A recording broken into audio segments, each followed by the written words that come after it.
Single dad follows little twin girls who always ask for food, and what he saw left him stunned. Hook. Every single day, two little girls walked into Marcus's diner and asked for food.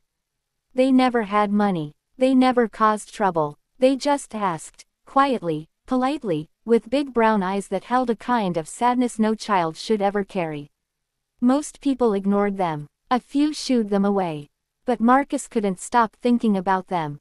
Something deep in his gut told him there was more to their story than hungry bellies and worn-out shoes. So one afternoon, he made a decision that would change his life forever. He followed them home. Subscribe segment. Before we dive into this story, if you're new here, welcome to Heartfelt Moments, the place where real stories about kindness, hope, and human connection remind us what truly matters in this world. If stories like this move you, please hit that subscribe button, give this video a thumbs up, and drop a comment below telling us about a time someone's kindness surprised you. Now, let's get back to Marcus and those two little girls. Main story. Marcus Delaney had been running his small breakfast diner in Columbus, Ohio for 11 years. It wasn't fancy, just a place with sticky laminate menus, strong coffee, and the kind of home-cooked food that made people feel like somebody's mama had made it just for them. He was a single dad himself, raising his teenage son Eli after his wife passed away from cancer 4 years earlier. He knew what struggle looked like. He wore it in the lines around his eyes. The twins first appeared on a Tuesday in early October. They couldn't have been older than 7 or 8, identical, with thick braids and matching purple backpacks that were clearly too big for their small frames. They pushed open the glass door together and walked straight up to the counter. The taller one spoke first. "Sir, do you have any food you're going to throw away?" "We don't need much." Marcus blinked. He looked around the diner. A few regulars glanced up from their plates, then looked back down. He scrambled 2 eggs, buttered some toast, and slid 2 plates across the counter without a word. The girls ate fast, not rushed, but hungry. The kind of hungry that comes from not knowing when the next meal is coming. They thanked him softly and left. They came back Wednesday, Thursday, Friday. Each time, they asked the same way, politely, never demanding, always grateful. Marcus started setting food aside for them before they even arrived. He never asked questions, but the questions were piling up inside him. Where were their parents? Why weren't they in school at lunchtime? Why did they always look over their shoulders when they walked through the door, like they were afraid of being caught doing something wrong? On the 8th day, Marcus untied his apron, told his cook Ray to hold things down, and slipped out the back door just as the girls finished eating and headed up the street. He followed them at a distance, feeling slightly foolish, like a man chasing a feeling he couldn't name. They walked 6 blocks, past a laundromat and a closed-down pharmacy, and turned into a narrow alley beside an old brick apartment building. Marcus slowed. He watched them climb the fire escape to the 2nd floor and knock on a window. A moment later, a man opened the window from the inside and helped them through. Marcus stood there, heart thudding. He almost walked away, but then he heard something that froze him in place, the sound of coughing. Deep, rattling, exhausted coughing. The kind of cough that doesn't stop.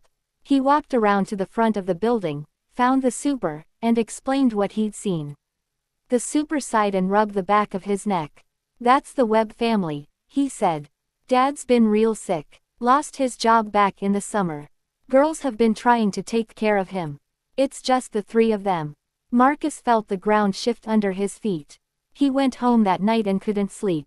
He lay in the dark thinking about a sick father and 2 little girls climbing fire escapes so they could bring him what little they had scrounged. He thought about his own son, Eli, and how lost he would have been at that age without a parent to hold things together. He thought about every morning he'd taken for granted, the coffee, the routine, the small dignities of a stable life. The next morning, Marcus showed up at that apartment building with 2 large bags of groceries. He knocked on the front door this time. A man answered, thin, pale, wrapped in a blanket, with the same big brown eyes as the twins. His name was Daniel Webb. He looked mortified when he saw the food, and then something in his face broke open completely. "I've been trying to keep it together for them," Daniel whispered. I didn't want them going out asking strangers, but I couldn't, his voice gave out. Marcus put a hand on his shoulder. You raised two incredible little girls, he said. Let some people help you now. What happened next was the kind of thing that restores your faith in humanity. Marcus told the story to his regulars the following morning. No last names, no embarrassing details, just the truth about a family that needed a hand. By noon, a nurse from the hospital down the street had offered to arrange Daniel's medical care. A teacher at the twins' school set up a meal train. Eli, Marcus's teenage son, started mowing the lawn outside the building for free every week. Daniel got treatment. He got better, not all at once, but steadily, the way real recovery happens. The twins, whose names turned out to be Amara and Zoe, eventually stopped coming to the diner asking for scraps. They started coming in on Saturday mornings with their dad, sitting in a booth by the window, ordering pancakes with syrup, laughing the way little girls are supposed to laugh. Marcus always pretended to charge them. Daniel always pretended to pay. And somehow, that small performance of dignity meant everything to both of them. Closing. Here's what Marcus told a reporter who later wrote about his story. I didn't do anything special. I just paid attention. And maybe that's the whole lesson. Kindness doesn't always look like a grand gesture. Sometimes it looks like scrambled eggs and buttered toast. Sometimes it looks like following a feeling you can't quite name down 6 blocks and around a corner. Sometimes it looks like just paying attention to the people right in front of you. You never know what someone is carrying behind their quiet eyes. But a small act of kindness can be the thing that holds a family together until they find their footing again. So today, look around. Pay attention. And be someone's reason to keep going. If this story touched your heart, share it with someone who needs a reminder that kindness still exists in this world. And don't forget to subscribe to Heartfelt Moments for more stories that remind us of the best of who we are.